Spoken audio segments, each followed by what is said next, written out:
So going on to the zero evidence. So if you think about it, let me do this. Let me show you this. So if you think about it, there's really, with zero evidence, there's really not a whole lot of ghosts. Every ghost is going to give you something, for the most part.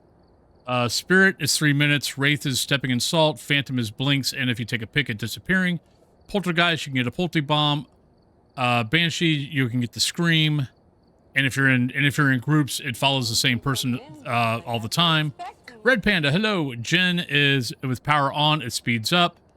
Mare won't turn on the lights. Can hunt at 60%, and it can also turn the light switch off. Revenant, foot speeds. Shade doesn't hunt till 35 and won't do anything with you in the room.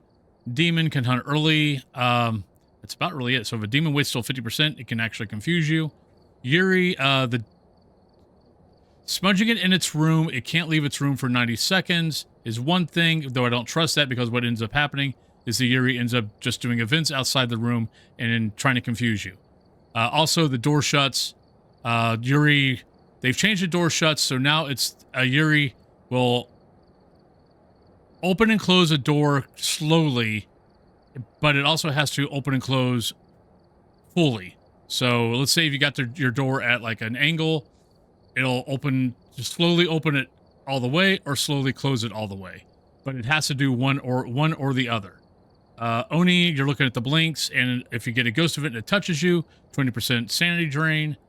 Yokai is the 2.5 meter range, and seeing if it follows you, or speak out loud and see if it hunts you at between 60 and 80%. Hantu, speed and breath. Goryo never changes its room. Myling, footsteps from a distance, you don't hear them. Anryo, after the third blowout of a candle, it has to either blow out another candle, eat a crucifix, or hunt within 6 seconds. Though that timer, I believe, is broke right now. So count the 10. Twins, footsteps, and also if you hear something at the same time, I never do, so I rely on the footsteps. Raiju's footsteps, with items around it. Yeah, Riju's fine. Obaki is every 12 to 18 blinks, it has to change shape. And then also, if you've got zero evidence, that's really your only clue on Obaki. A tip off on it could be that you notice that the ghost is never touching anything that would give a fingerprint. Mimic, orb. Moroi, the lower your sanity, the faster it gets. It also has a change of speed. Deogen, easy. Slows down when it gets close to you. Is really, really fast when it's not near you. And Thay is pay attention to its speed, but it also doesn't have a change of speed. So Moroi and Thay can sometimes confuse you, and really it just comes down to kind of get a good distance from it and notice if it changes speed or not. Then it's one or the other. That's kind of it.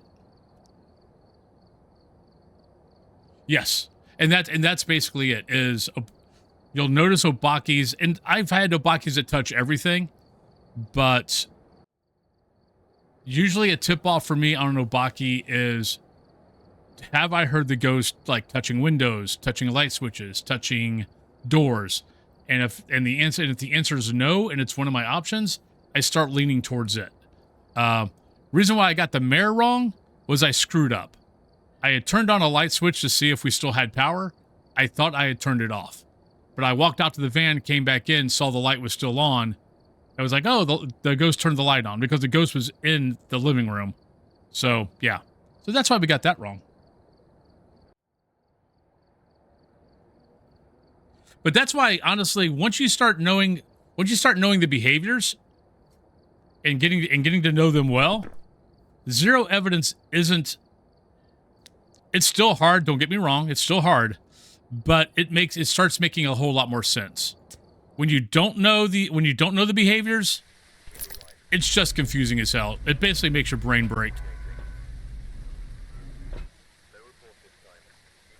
Yeah, so my piece of advice on the recorder is just don't hold the button down.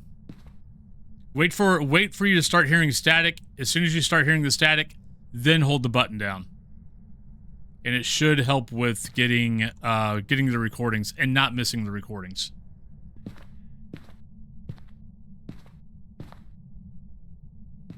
Oh, Onryo test. So, tier 2 crucifix is 4 meters. Tier 3 candle is 4 meters. A tier 3 crucifix is 5 meters. So if you put down, and I tend to like use one candle. So I'll put down the candle, I'll put down the tier 2 crucifix next to it. If it eats a crucifix without blowing out the candle, I know it's not an Onryo. If I put down a tier 3 crucifix next to a tier 3 candle, a Onryo still could eat that tier 3 crucifix because it has an extra meter to get close enough to eat the crucifix but not blow out the candle. So that's why.